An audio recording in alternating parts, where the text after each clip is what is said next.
Alrighty, let's get into it here. Okay, so I guess I'll turn the side lights off. All right, so today we have a couple slides of new material left, and then whatever time we have left, I have a very quick midterm review that I will run through, and I can post a compacted video version of it as well. So we'll go through, basically try to run through pretty much everything we've covered so far in the course in a very, very compressed fashion. And then Wednesday, basically open up with Q&A, right? So if you have any questions, something you need clarification on, I'll answer those first.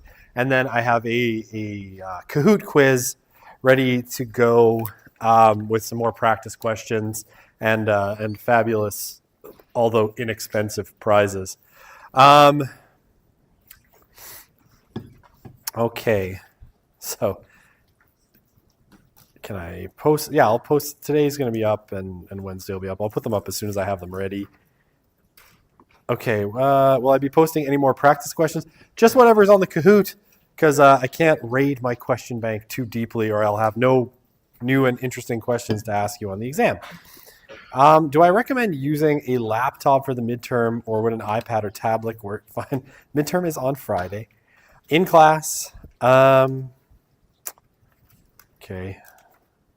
Do I recommend using a tablet midterm date? Okay. Laptop for the midterm, or an iPad or tablet work fine. iPad or tablet works fine. Even your phone works fine. The one thing that might be good about using your phone, I know it's a small screen, but if we start to have Wi-Fi problems in here, UWS being what it is, sometimes, if you can switch it to your wireless, your cell phone service, that can be a good thing to do to speed up your test progression. And you can hotspot your own device if you want. I know that takes up some of your data. I don't know if that's still an issue. I just bought the unlimited data package, so I don't care about anything. But I guess maybe I have money. I don't know if you do. It's a nice thing about money. It solves a lot of problems. Is it possible to write the midterm on paper? Yes. If you want to write the midterm on paper, please let me know as soon as possible, and I will print off a paper copy of it. You can write it with the old style Scantron, like we're in 1430. And that works fine. I don't mind doing that. It's really not that difficult. But yeah, if you want a paper copy, send me an email, and I will bring in a few paper copies of it as well. Does money solve all problems? I mean, it can't buy you love, but beyond that, it solves many problems. Having money is certainly better than not having money. I'll put it that way. And I've done both. So, what's important about Max Weber? Hang on. All multiple choice. Yeah, it's all multiple choice. 45 multiple choice questions. Easy peasy. No worries about that. Okay, I think I answered that. All good. The fashion cycles. The fashion cycles was just a kind of way of looking at all the different kinds of social theories, right? So functionalism, fashion is way of distinguishing social roles, right? Class, conflict theory, it's all about keeping you in the capitalist machine, right? You keep buying new fashions, not because you need more clothes, you have enough, but because capitalism and the capitalists want to make more profit. So you keep working to buy more clothes, all that fun stuff. Symbolic interactionism, clothing is a way of expressing ourselves, right? Ways of, expressing your identity through what you wear. And feminism, right?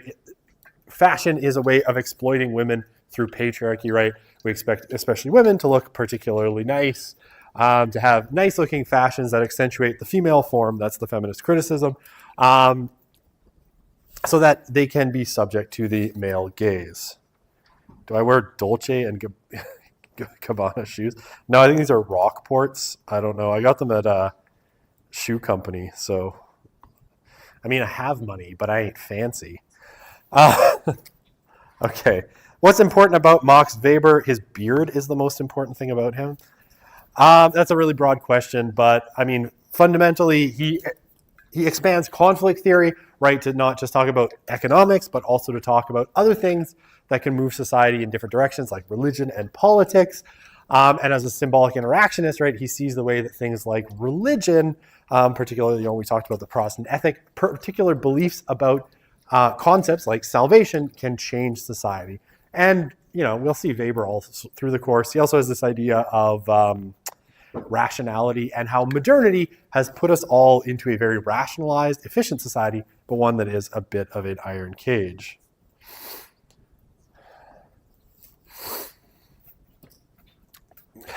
Okay, why don't we wait till I do the review and we'll talk about that. What's the difference between postmodernism and symbolic interactionism? I mean, for one, they have different names. That's one. No, I'm kidding. So symbolic interactionism is really interested in the way people make meaning out of the symbols that are available to them, right? The social materials. I should probably save this for the Q&A on Wednesday because these are good questions, but I don't want to get too over our skis, and I have time specifically set aside for that. All right, I will answer these three and then no more. No, Weber is not a functionalist. He's a conflict theorist or an interactionist. Okay. Difference between postmodernism. Symbolic interactionism is really interested in how people interact with symbols and studying that, right? Studying how people make meaning. Postmodernism is more interested in how symbol systems or ways people talk or use ideas contribute to their control of society. Basically, what's the relationship between symbols and power? That's the big difference between them, right? They're both interested in how people make meaning, but one is interested in just like, hey, how are people using these things to make meaning? The others are like, how do people make meaning to control things? That's the basic difference. Does post-structuralism reject social structures in principle, or does it recognize them while making them out as basically it seeks to destabilize social structures because it sees them all as sources of oppression, right? So it contributes to a kind of constant revolution, right? Any social structure that basically appears will be oppressive to someone, and you deconstruct that and then kind of try to dismantle it again until, I don't know what the end point is. I guess it doesn't have one. Post-structuralism, social construct. So postmodernism, like you can think of postmodern and post-structural as kind of interchangeable, at least for the purposes of this class, right? They both come kind of after that cultural turn in conflict theory, right, which was structuralism. They're post-structuralist in that they become fundamentally really just interested in that interplay between language and knowledge and power, right? And how we use knowledge to gain power over other people. Social constructionism is more like everything is defined socially, right? A view of the whole social world as created by us and therefore not necessarily taken for granted, right? So the way you dress, the way we think of male and female, these are all built by society. Not necessarily for the purposes of power, but just kind of understanding that nothing is taken for granted. Your idea of what it means to be a man or a woman or white or black is all just built on social kind of definitions and sustained by systems, social systems. All right. Okay, now I must begin. Okay, so I guess... Sorry. Okay, so we ended off talking about, some of the ways that culture can be constraining, right? And how sometimes people push back against that. And we ended off on this slide on culture jamming, right? And this idea of culture jamming just being like showing the contradictions in modern society by sort of taking pop culture icons or things about pop culture and sort of turning them on their head, showing what's actually behind them, right? So showing brands for what they really are in the case of all of these logos. Okay.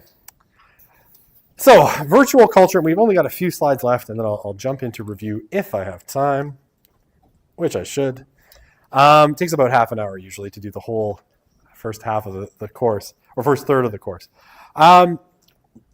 virtual culture is something that we're still sort of grappling with in a lot of cases, is the way that, the shift of culture online, starting with the emergence of the internet as a kind of consumer product in around 1995, has really transformed, a lot of culture, right? Social media didn't exist, really until 2005 for the most part. So these are very kind of new, less than 20 years. These are very, very new kind of social phenomenon. We're adapting to them. Society's being fundamentally changed because of them, for good or for ill, right? And there's good things about them and bad things as well. Limitless access to information is obviously one, right? You, in your pocket, carry around with you virtually at all times a supercomputer that has access to all of the world's knowledge. The fact that you mostly use it to watch 30-second videos, on TikTok shouldn't say anything, or maybe it does, and most of it is kind of irrelevant. But you have access to limitless information. Now, obviously, this has opened a lot of problems as well. Disinformation, it's allowed the space to be open to good actors and bad actors, right? Hate speech, racism, organization of violence has all kind of been made possible by those same technologies that bring us limitless access. So there's good and bad to virtual culture. At least initially, the internet was also a space to play with identity, right? So basically, people would use things like, I don't know if it still even exists now because I haven't played it in a long time, things like World of Warcraft, right? To try out different identities, right? If you wanted to, play at being, male and you wanted to see what it was like to experience, what it's like to be female, you could play with that in things like World of Warcraft or was it Second Life? I don't even remember. And it was a space of a lot of identity play where people could experiment with lots of different identities. But it's also created kind of these fundamental social disconnects and a lot of distraction, right? So, it's just some of the examples, right? New mothers nurse their infants with smartphones in hand. And my second child, my 10, he's now 10, I would get up with him in the mornings and play with him. And I had, a podcast in because playing with, 1-year-olds is super boring. You all know it's true. If you've ever interacted with a 1-year-old, even up to 5, they're really intensely boring. I would distract myself. I listened to the entire History of Rome podcast, just 1,000 episodes in my son's first 2 years. It was awesome. And my wife relentlessly criticized me, and yet I would never stop. Playground accidents are on the rise, right? All sorts of things. People are more distracted. Distracted driving has become a serious problem. As we simply cannot put down the tiny rectangle that draws all of our attention. We would rather careen down a road at 100 kilometers an hour while not paying any attention than put away the smartphone for 10 minutes or 20 minutes or an hour, right? It's but what? Someone has texted me and it cannot wait for a reply. I will hurtle at breakneck speeds, possibly risking death so that I can answer this one text message. And increasingly, right, we see kind of, this is very true. I know this because my wife is a learning supports coordinator in elementary school. Language skills for kids have been severely degraded, right? We have a lot more kids coming into kindergarten and first grade with poor what we would describe as poor language and vocabulary skills. And it seems to be a function of the fact that they're spending a lot of time distracted by devices, right? I cannot count the number of times I have, gone for a walk around the neighborhood and I see someone pushing their kid in a stroller and the kid has an iPad, right? Good or evil, right? It's evil. But no, it's a kid. It's an understandable thing. You want 10 minutes of peace, or you're at Walmart and you just want your kid to shut up. So you give them an iPad, right? Totally understandable. But there's less of those social interactions that people kind of naturally went through. And so we're seeing lots of language and learning delays in young children as a result of what's kind of called pass back or pacification through tech, right? And there's so much of it and it's so available. It's really, really hard to keep children away from tech.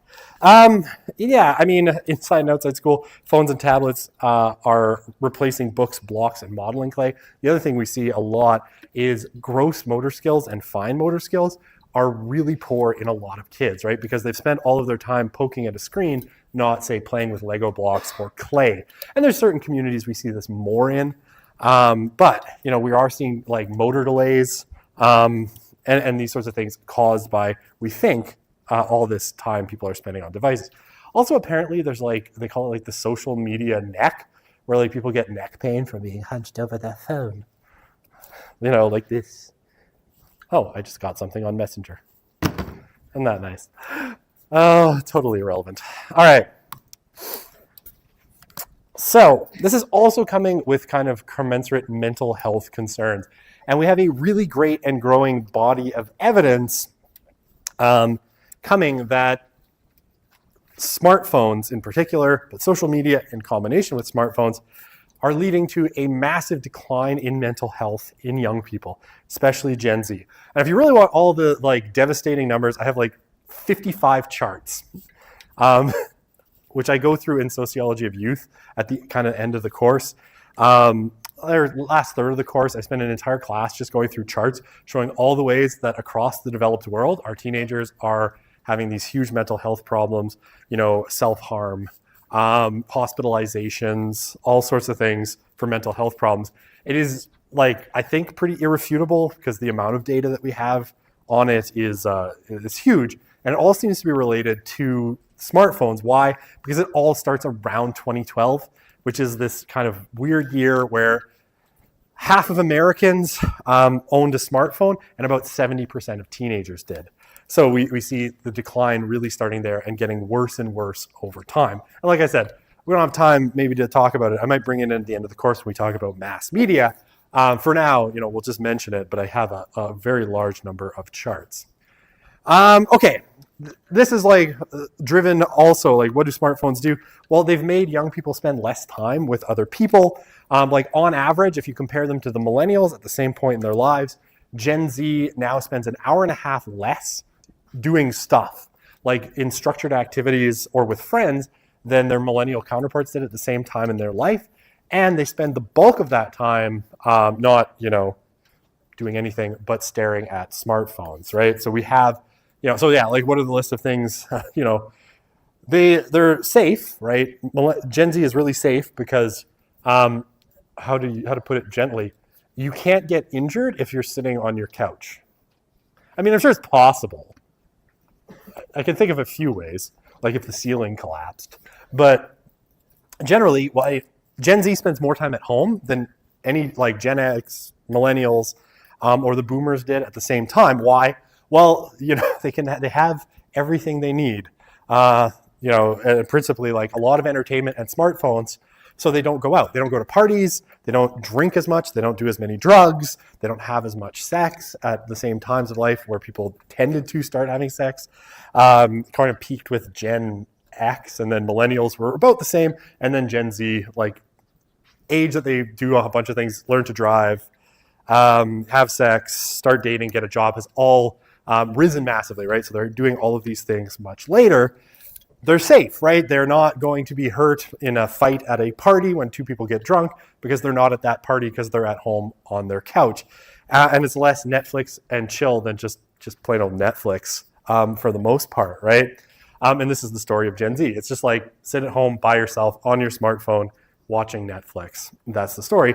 But, so they spend less time volunteering, working, doing homework, in sports, attending religious services, clubs, any of these sorts of things than any generation before. And how to put this delicately, they're freaking miserable about it. I cannot believe how little homework my 13-year-old has. Maybe I just remembering the past wrong, but I feel like I had a ton of homework in 8th grade. And she's I'm like, do you have any homework? She's like, no. I check with her teacher. She's like, no, we don't really believe in homework. I'm like, what is this? I don't care for it. I was made to suffer. Why can't my child be made to suffer? Okay. All right. And yeah, I mean, we see lots of research now coming, and it's not just these three. You can include Jonathan Haidt and a bunch of other people. But we see, lots of things that smartphones kind of do that are really attractive, right? So Sherry Turkle says, basically, virtual culture teaches 3 key lessons, right? You'll always be heard. So basically, you can always have your voice heard, right? You can complain on social media and someone will hear what you have to say. So in a sense, connected to that third point, you never have to be alone, right? You can always, your voice, your individuality can always be heard by someone. You can direct your attention to wherever you want, right? You never have to be bored, right? If you're in line at the grocery store for 5 minutes, and yeah, that's kind of boring, because all you have to do is stare at the tabloids saying that Meghan Markle and Prince Harry are getting divorced again. They're not getting divorced again. I mean, the tabloid says that again. Or whatever it happens to be. Elvis is still alive and he's an alien. The Queen was poisoned by, Prince Charles because he was sick of waiting. Whatever. All these things that appear in the tabloids. You don't have to deal with that nonsense or the dieting magazines or whatever. You can pick up your phone, and go on X. Stupid name. Twitter was a stupid name, but at least it kind of made sense. X is so dumb. For a smart guy, Elon Musk does some very strange things. And you could just redirect your attention, right? You never have to be bored and you never have to be alone, right? And Louis C.K. talked about this at one point. And he heard a sad song on the radio and he wanted to just pull over and text 5 people. We feel like we never have to be alone. And so there's no solitude. And Turkle talks about this in her book, Reclaiming Conversation, as a big problem. And yeah, we have a ton of work, Jean Twenge's iGen, which is a really good book, Turkle's Reclaiming Conversation, and Robert Putnam's Bowling Alone, Donna Freitas' Happiness Effect, that all kind of argue that social media encourages young people to do one particular thing, which is kind of damaging to their psyche, which is perform, constantly be performing an idealized version of themselves, which is leading to, an enormous amount of anxiety, social anxiety all the time. Okay, that's it for new content. I should go back and see if there's any questions. I didn't have any question slides there. Can universities stop believing in homework? I mean, I wish. University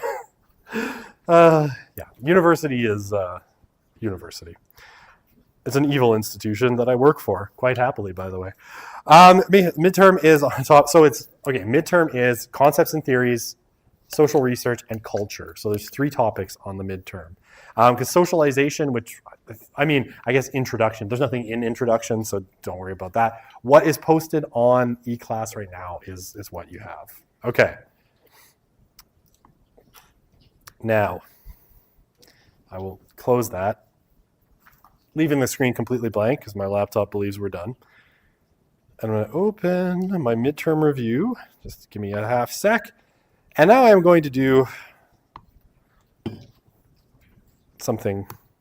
I will try to run through everything we covered so far in the remaining 27 minutes.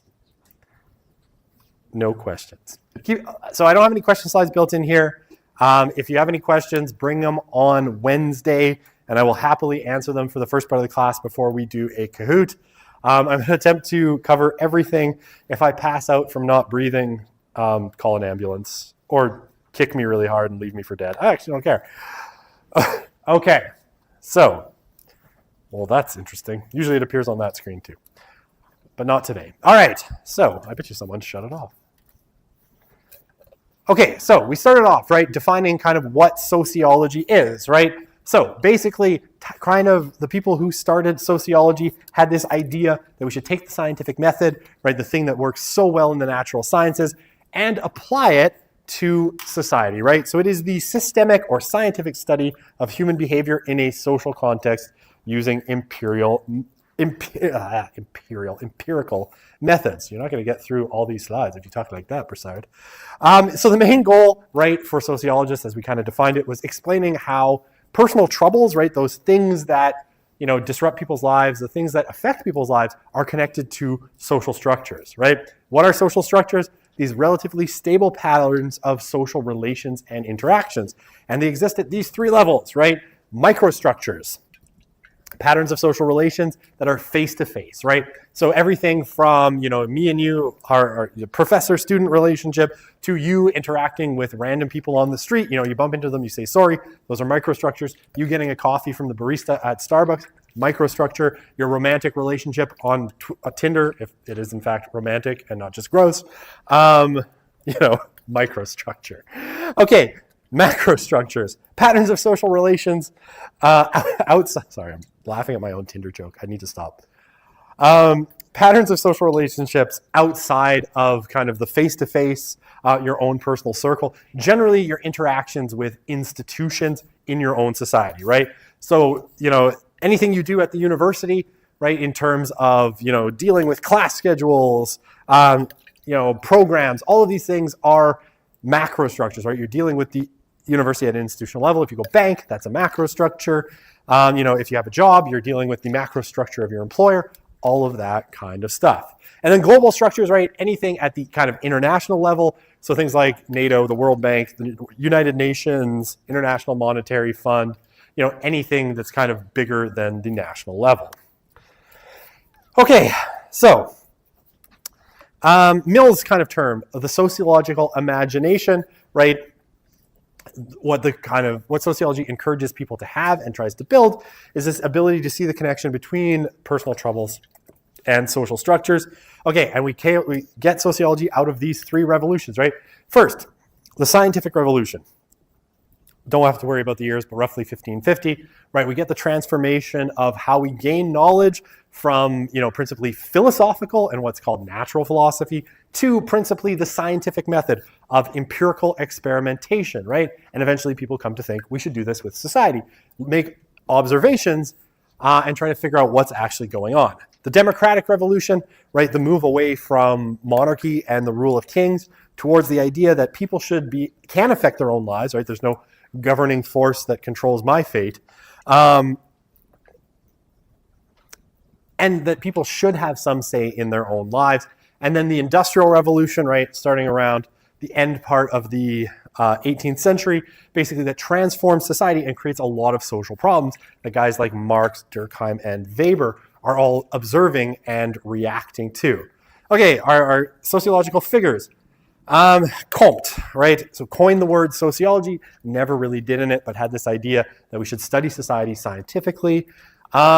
Spencer, right? So Herbert Spencer basically had this idea that societies evolve like biological organisms evolve. And so we should, try to get people up to our level of social development that are further down that ladder, and comes up with this idea, or contributes to this idea of social Darwinism, right? That certain individuals and certain things are more beneficial, and we should get rid of all of those non-beneficial individuals that hold society back. So, it leads to things like eugenics and Nazism and all that stuff.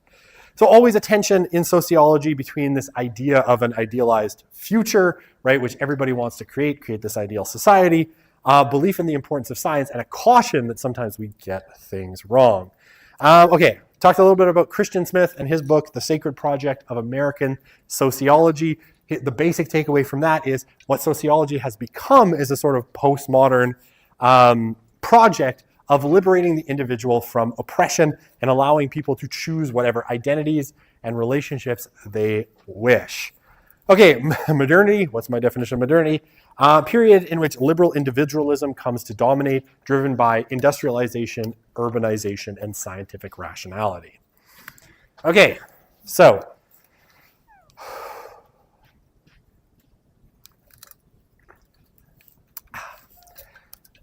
wow, I'm going really fast. This is going great.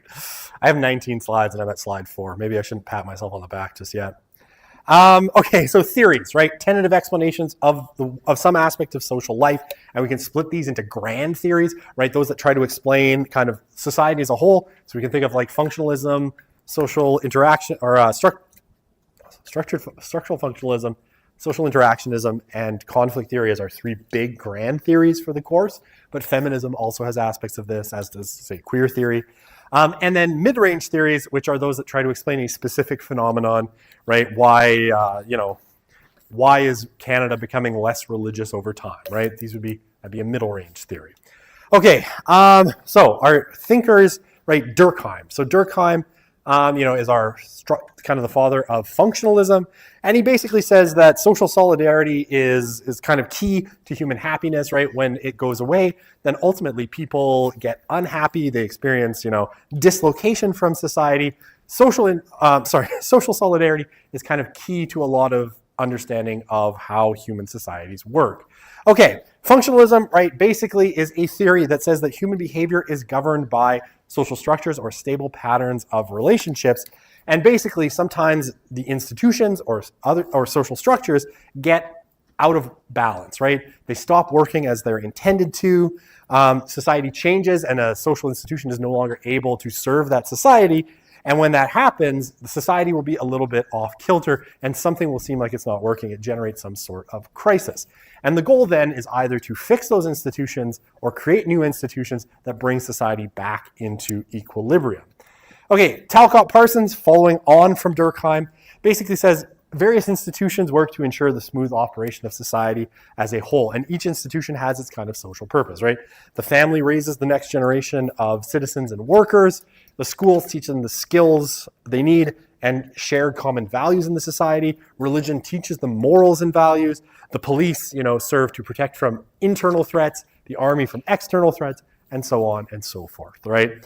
That everything is kind of like the organ in a body. It all has its own sort of function. Okay.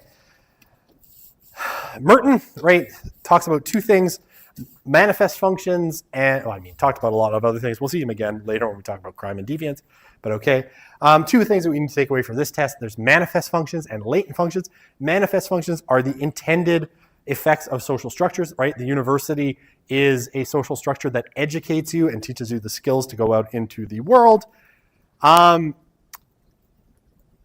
But the latent function, right, the unintended effect of a social structure is that it puts you in a place with people of similar class and educational background, and at least some percentage of you will date and get married or live together or whatever it happens to be, right? It serves as a sort of mating market as well. That was never why someone established the university, but it does that nonetheless. Okay, conflict theory, right? So principally starting with Marx, has this idea that, patterns of inequality, power disparity between groups, an oppressor class and an oppressed class, sometimes produce social stability in some circumstances and other social change. And Marx's whole thing, right, is that the whole history of kind of humanity is some kind of class conflict, right, between the owners or the economically powerful and the economically weak, and that this gets disrupted by changes in the way we make things, right? So the Industrial Revolution being the last big one that changed, how we produce things, which gave us a new kind of social order.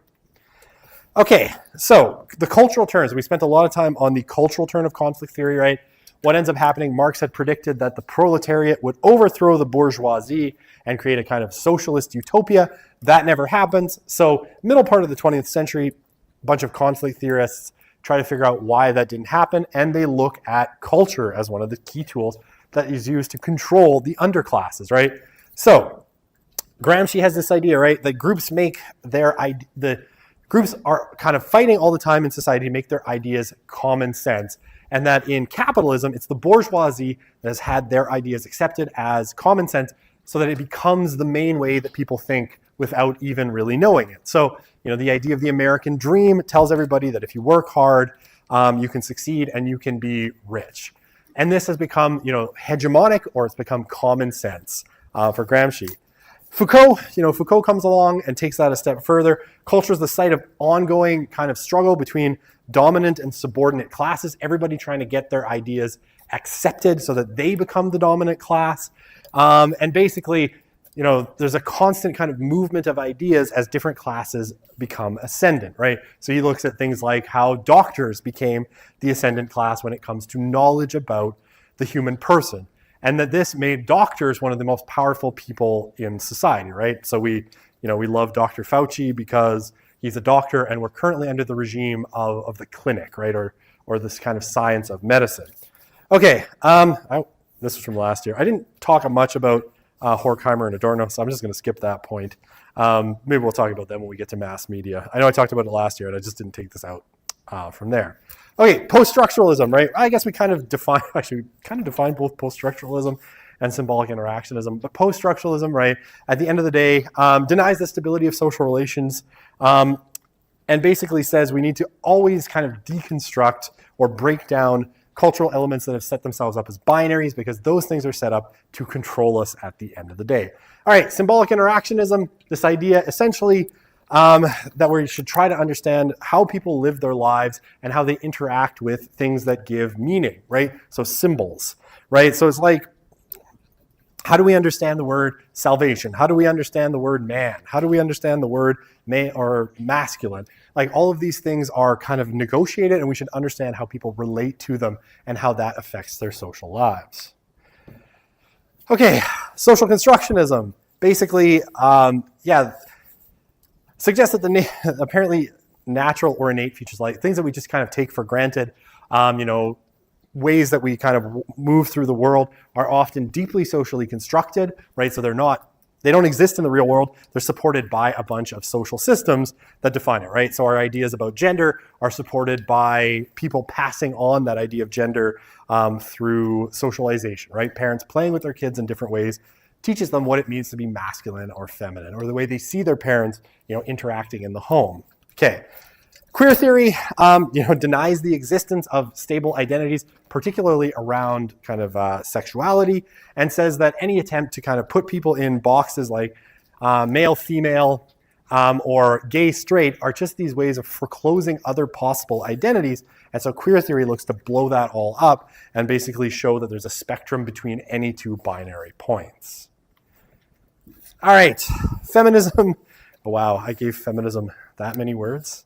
I'm a bad person. All right, but to be fair, these are complicated theories that I'm trying to sum up in 27 minutes. Okay, so male domination and female subordination, not determined by biology, but by structures of power and social convention. The patriarchy, right? Not a horse. Still haven't seen the Barbie movie, but apparently that is a thing. So yeah, essentially, feminism argues that our society has been structured around patriarchy, and patriarchy is all about maintaining male domination through social means. All right, the shift to the post-industrial economy and globalization gives us more kind of identities we can choose from by opening up the world and, letting us eat sushi. I can't do the rest of these in 12 minutes, but I will try. All right, so we had our 10 forms of unscientific thinking. 10 forms of unscientific thinking that we talked about in the section on social research. So tradition, right? Chicken soup can cure a cold, right? Basically, things have worked in the past, so we just assume that they work, even though we have no idea why. Arguments from authority. Someone in authority said it, so it must be true. Casual observation, things that we kind of see, but we're not paying that close of attention to, but we then make kind of authoritative or universal statements about it. Overgeneralization. You take, exceptions and make them the rule. Selective observation. You ignore things that go against what you want to see. Qualification. Yeah, it might be true in your case, but not mine. I know my boyfriend cheated on all those other girls, but he won't cheat on me, right? Because. Illogical reasoning, seeing patterns where none exists, right? There's chemtrails in the sky, QAnon, child molesters under a bowling alley, all that fun stuff. Ego defense, right? Refusing to accept evidence that goes against what you believe. Premature closure of inquiry, right? We know enough. We don't have to keep doing research. We've done a little bit, and that's all we need to know. And then mystification, well, we can never possibly know why this is happening, so we better not even ask. Okay. How am I doing for time? Oh, that only took a minute. All right, sample versus population, right? A sample is a small subset of a greater population that you can study.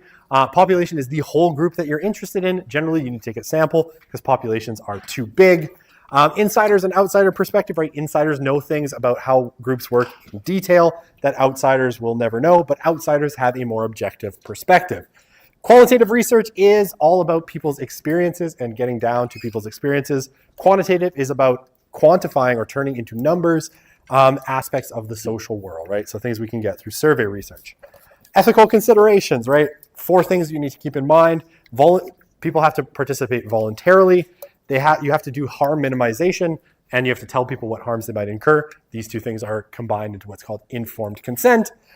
People have a right to privacy, right? You can't disclose details about them they don't want. And authenticity, you generally have to tell people what you're doing unless a research ethics board tells you you can deceive them. Okay, operationalization. Actually, 12, I'm not doing too bad. Operationalization, the process by which we turn a concept into a variable, right? So some idea like religiosity, how do you turn it into something you can measure? So religiosity gets turned into how many times do you attend religious services, or how often do you attend religious services? A variable, a concept that has more than one value or score, right? So something that you can measure differences in. So you attend religious services weekly, once a week or more, weekly, several times a month, several times a year, seldom never, right? Different values that you can measure in terms of that. Okay, a hypothesis, same as in science, testable form of a proposition.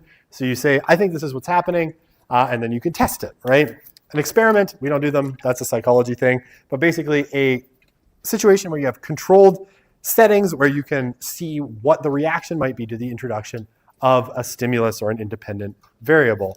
Randomization, when we're picking a group to do an experiment on, you need to pick them randomly so that you're not skewing your sample. And generally this involves putting people into either an experimental group or a control group at random. Okay, independent variable, all you need to know pretty much for the purpose of this course is it's the presumed cause in the cause and effect relationship, and a dependent variable is the presumed effect in the cause and effect relationship. Okay. Surveys, right? Our most commonly used tool in sociology is surveys.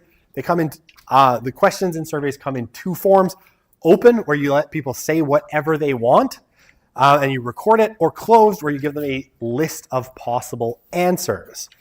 Statistical significance, once you have a proper sample size, so you have enough people to represent your population, and you see a change of an order of magnitude, generally more than 0.25 in Pearson's R, then you're talking about something that's statistically significant, a big enough change in a big enough sample that you know that there's something significant going on in the population. Okay, determining cause, like in that cause and effect relationship, you basically have to see three things, right? So there's the relationship test, do the variables change roughly at the same time? So when you have your independent variable, does it follow then that there's a change in the dependent variable? The sequencing, right? So basically if the dependent variable starts to change before the introduction of the independent variable, something else is causing it. And non-spuriousness, there can't be a third factor affecting the change in the dependent variable. So, the example I gave was the famous murders go up when ice cream sales go up, therefore ice cream sales cause murder, or vice versa. There's a spurious variable there, which is outdoor temperature. As temperature goes up, both of those other variables go up, but not, so it might meet the time criteria, but it wouldn't meet there's a spurious variable causing everything else. Okay. Qualitative research centers on understanding how people interpret the social world. I already said that. So it's subjective. And there's these things like we do participant observation, where you get in there and actually kind of mix it up with people. Bunch of challenges with it. Determining the role of the researcher. How do you avoid people kind of trying to give you what you want? What's called reactivity. Gaining access. How do you actually get in, especially to closed spaces? Who are the key informants? You maybe don't want to talk to everybody. Sometimes there are actual people that are more helpful than others. Assembling field notes, you got to write down your stuff before your memory changes. And constructing a narrative, which is writing down what happened. All right, interviews happen in three kind of forms: structured, where you have a set list of questions and you don't deviate from them; unstructured, where you have you just make up the questions as you go; and the most common one, semi-structures, you have a list of questions you want to ask, and then you kind of ask follow-up questions spontaneously as the conversation goes on.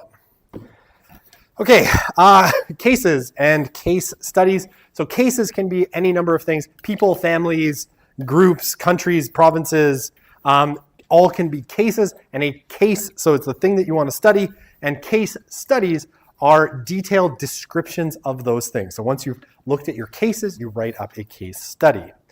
All right, so 5 minutes, I can do it. All right, 3 more slides. Culture. Shared symbols and their definitions that people use to solve real life problems. We can talk about high culture, the culture of the elites, and popular or low or mass culture, the culture of kind of the common or everyday person. Symbols, representations of something else, and we have kind of three basic tools for survival, right? Abstraction, which allows us to talk about concepts without actually experiencing them. Like you can define a tiger and people will know what it is. Beliefs are commonly held abstractions by a group. Okay, cooperation, basically the way that we all push towards common goals. And this is facilitated by shared norms, right, and values. And then production, we make stuff, right? We make culture. It can be either material or non-material, right? So it can be actual stuff like shovels and hammers and, t-shirts, or it can be non-material things like recipes, dances, or other kind of ways of communicating through culture. We got our three kinds of norms. Our folkways are right versus rude, right? You don't spit on the street. You don't say bad words in front of your grandma, or you're going to get reprimanded. Mores, which are right versus wrong, things that transgress basic social rules and are seen to put the kind of life of the community or something that the community values in danger, right? So you shouldn't steal because it puts kind of the property system in danger. You shouldn't cheat because it messes with the system of meritocracy in the university, and it comes with some kind of institutional response. Taboos, things that are forbidden. So, they're things that are seen as bad, and they're also kind of gross, right? People have a visceral reaction to them. So, incest and pedophilia were the examples that I gave. And then laws, these can be folkways, mores, and taboos, but they're basically anything that is then enforced by the state, right? So it's right versus illegal. All right, ethnocentrism, this idea that we have that our culture is somehow the best, and we judge other cultures in reference to ours. Okay. Sorry, it's a lot to cover 1/3 of the course in this amount of time. Symbolic interactionism, right? People actively interpret culture. This is what they say. We're not passive dupes of culture that just take in culture, but we have a role to play in interpreting how culture works. Conflict theory, right? We talked about the way that culture becomes a way that people resist kind of cultural hegemony, right? So the Culture Revolution has been a way that subordinate cultures brought their own cultures back to the forefront, argued that they had somehow been adversely affected by majority cultures, and then kind of struggled to have those grievances redressed, right? So we talked about the civil rights movement and the TRC as examples of this. Globalization, greater mix of cultures, but fear that culture is becoming homogenized. And then we talked a lot about postmodernism. It's erosion of authority, right? If everything is just arbitrary, then how can there be authority? And if we're deconstructing all power claims, it's hard to pass things down, but you get greater tolerance. Weber's rationalization, culture as constraint, right? You don't want to go to school, but we have this rational system organized to try and get, things to work the most efficiently. I still have 1 minute to finish this, and I can do it. Consumerism as a cultural constraint, right? You are what you buy, and you're forced to keep buying because capitalism tells you so. Subcultures, right? Different set of values that people assemble from the available culture, but doesn't challenge it. Countercultures, subversive subcultures that try to overthrow dominant values, like punks and hip hop in the early days, but they get reabsorbed into capitalism very quickly. Cultural capital, right? These things that you use to get ahead. You dress nice for a job interview. You speak nicely to people who want to help you using the right kind of vocabulary that they think will value them. And these other two we just covered today. So I'm going to stop there.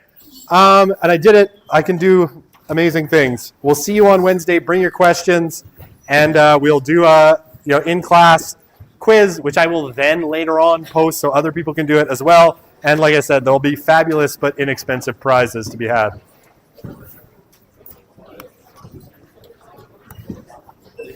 Hello. Just a little confused about some questions in our sample quiz. Like we mentioned, did you mention like your position or something like that? I think I may have taken that out at the last minute, so don't worry about that one. Will it like show in our paper? Pardon? Will it? I'll make sure I double check because I have to rebuild the question bank. Oh, okay. There's one slide that's at the beginning of culture, and I was like, Yep. This is too granular. I'm just going to take this out, Okay, and that got happens it. to be a Thank question you. about that. Yeah. Okay. Hi. I'm just wondering what ideology does Max Weber So sometimes we into the best? class him into conflict theory and sometimes symbolic interactionism, depending what he's kind of talking about, Okay. right? So he's like kind of seen as the founder of symbolic interactionism, but definitely kind of had things to say Because in I think conflict either theory. you said or the textbook mentioned that he disagreed with a lot of what Karl Marx actually said, so I just wasn't sure. Yeah, he did, but he still saw like conflict in society, Yeah. right? He's just like there's so many other places that conflict takes place other than just the economic Yeah. realm. Yeah, Okay, thank you so much. no problem. Oh, he left with her. That's so good. That's one less question than I thought. I emailed you last week. I'm not able to write the midterm at that time because I play on the Pandas basketball team. Okay, I have a yeah. game at 1. Sorry, I'm tragically behind on my That email, is okay. which is I just thought I'd come talk to you in person. So yes. That is no problem. Did you want to write before or after? could What write makes it- it easier for you? like I could write it in the morning if that's Like the possible. morning of the same day? Yeah, or if you want a different day, that's totally fine. It's really easy for me to change it. Like it's honestly, you'll have to do it online with like kind of monitoring software. And that's no problem. Can you just send me a quick like reminder email? Yes. And what I'll do is I'll open it up for that morning for you, so you can write it like starting at midnight. And you can just pick a time that you want that day, and you can write it. And then you just have to, you'll have to go through this fairly obnoxious online. Exam lock or- It's not exam lock, it's SEM. Yeah, so penguins live in Antarctica. You have to, Yes. and we'll just watch you, Okay. and it'll be fine. All right. Yeah, that's fine. I can do it sometime that day. Sure. And if another day ends up working better for you, we can work with that too. Okay. Just send you another email. Yes, and just that'll bring it back to the top of my Sounds list. good. Thank you. I sent an email about like meeting office hours. I just never got a reply. When did you send it? Like yesterday. Okay, yeah, I have not caught up with my email. I'm still I was just, working like, on wondering, 'cause Friday. I was like, because I sent you an email before, like earlier in the term, and I just never got a reply. Okay. Anyways, and so I was. You should see my inbox. Okay. It's I was just- insane. Yeah, because I sent one like I think early, and then I checked it to see if I missed the reply. I never got one. So Okay. I was like, am I sending it to the wrong email? No, it's probably just that I honestly get like over Okay, 100 no, emails a no day, and worries. sometimes I stuff was- yeah. falls through. I That's why I know. said at the beginning of the course, like, if you don't hear from me, just forward it to me like 48 hours later, and I'll get back to you. But yeah, like I can do office hours. I will get to your email. I'll go look through my email. But I'm on campus most of the day tomorrow, and Wednesday as well, so I can do it kind of broadly in there. Thank you so much. Hi. I sent an email, but I already heard the conversation. Okay. I have to. Is it okay if I could get my November 3rd midterm rescheduled? Oh yeah, I saw the email. I just haven't had a chance to Oh, answer okay. it. Yeah, I don't think that'll be a problem. Yeah, Okay. All right. that shouldn't be a All problem right. at Thank all. you. Hello. I just wanted to check if you got my letter. I did. Yes. Wait, so we're good. I'll just pull up to like the Yeah, and library. I will send a email to all of the people who have accommodations. Yeah, blind card. No one will see your email. It's just me and a bunch of blind carbon copies, just to kind of give you all instructions on what you need to do. So Awesome, thank you. no problem. Hi. Sorry, can I get my questions? Yes. So for the purposes of this class, like given our kind of definition of feminism in lectures, should we just assume on tests and stuff that we're talking about second-wave feminism? Generally, yeah. Unless stated otherwise. Yeah, unless stated otherwise. But we will, we're just kind of touching on, this is SOS 100. It's like you hit the top of the waves. You don't really Yeah. get down into the deep. And then Yeah. for operating off of that assumption, does second-wave feminism kind of describe the patriarchy as a malicious force, or as Oh, well as- definitely. Yeah. Okay. Yeah. So Because it's all about domination, Okay, right? And so so think of like, it's not just upheld like through general social. yeah, it's much more conflict theory in its kind of orientation, and it's about oppressing women, right? In the kind of Frederick Engels sort of sense of feminism, where it's like it's all about controlling them sexually and maintaining property rights for men, and that you can kind of take it that way. Feel better about that. And then is functionalism necessarily conservative, or can you be like a person who just doesn't believe in like revolutionary change and wants to keep a more stable sort of I mean, yeah, I think it's kind of counter revolutionary in its orientation. I don't think it's necessarily conservative, right? I think it still views social change as sort of inevitable. Yeah. It's just a little bit more cautious in its prescriptions, right? Yeah. And more of the like, why is this social structure here? And then, okay, if it's in dysfunction, can it be fixed, or Yeah. do we need to come up with a new social structure to take its place, right? I guess you could operate like off of actual science on like smaller case studies of changes, and then move towards those gradually. Yeah, or like even on a macro level, it's like, okay, the nuclear family has kind of broken down. Is that something that's repairable socially, Yeah. or do we need to like change the way we approach different family forms? Would be a perfectly functionalist kind of way of looking at something. You wouldn't necessarily have to be like, no, we must make sure that people remain married and have their biological kids, even though we might think that that's the most beneficial, right? Yeah, white picket fence, we much lock people into that. It might, Okay. still be more like, okay, this isn't working, right? Whatever held up the nuclear family has kind of collapsed. How can we come up with a way of organizing kind of reproductive and familial life Yeah. in a way that's going to be beneficial for most people? We probably should be working on that because it's not looking great. Yeah, you might have a point there, but I'm sure somebody is working on it. But it's hard to prescribe things, especially Yeah. things that are deeply held like the family. So Thank you so much. That makes it's made it just make a lot more sense as to why each of these perspectives, like how they function. no problem. Thank you. All right, next question. Someone behind you. Good day. You as well. I don't know if you'll be able to answer this for me. I'm in criminology. 225? Like Oh, just the like program. Okay. Yeah. Do you know which classes? I know like there's a huge set of them, but do you know which classes would be most beneficial to take for like the career of like criminal profiling? That's that's an interesting question. This is probably, I would think, best answered by Jana. Okay. I'm still recording. Hang on, I should shut this off.